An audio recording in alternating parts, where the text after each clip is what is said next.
ఉపాధ్యాయులందరి దగ్గర నుంచి నేను క్షమాపణ కోరాలనుకుంటున్నా. ఎందుకంటే ప్రభుత్వ విద్యా వ్యవస్థలో రాజకీయాలు దూరంగా పెడతానని హామీ ఇచ్చిన వ్యక్తి. కానీ ఈరోజు గౌరవ ముఖ్యమంత్రి చంద్రబాబు నాయుడు గారితో మేము నడిచినప్పుడు మా యువగలం పాట వేశారు. గౌరవ రాష్ట్ర ముఖ్యమంత్రి చంద్రబాబు నాయుడు గారికి, బీజేపీ రాష్ట్ర అధ్యక్షులు మాధవ్ గారికి, ఇక్కడికి రాలేకపోయినా నాకు అన్న సమానమైన పవన్ అన్న గారికి, మీ అందరి బాలయ్య, నా ఒక్కడికే ముద్దల మావయ్య,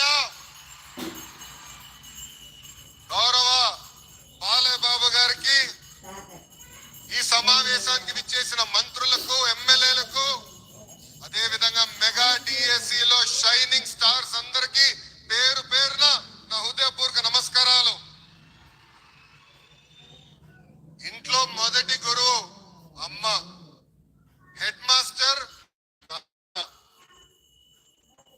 దాని బడిలో గురువులు అమ్మ నాన్న అంత సమానం. అమ్మ నాన్న తర్వాత ఎక్కువ సమయం పిల్లలు ఉండేది గురువుల దగ్గర. ప్రపంచంలో ఒక గొప్ప ఆస్తి ఉంది.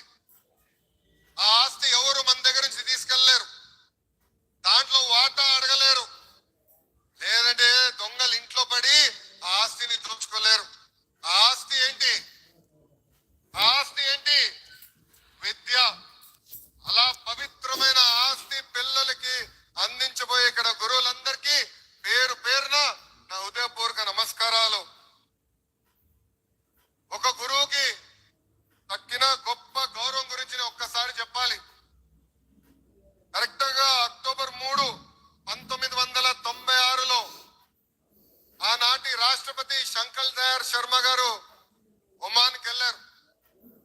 మస్కట్ ఎయిర్పోర్ట్ లో ఆయన విమానం ల్యాండ్ అవుతున్న సమయంలో అక్కడ ఒమాన్ రాజు కబూస్ బిన్ సాయద్ గారు ఏకంగా కార్ వేసుకుని ఎయిర్పోర్ట్ కి వెళ్లారు. అక్కడ ఉన్న ప్రోటోకాల్ వాళ్ళందరూ కంగారు పడ్డారు, మేమేమైనా తప్పు చేశామా, అదేంటి ఏకంగా రాజు గారే ఇక్కడికి వస్తున్నారని. లేని వరకు వెళ్ళారు.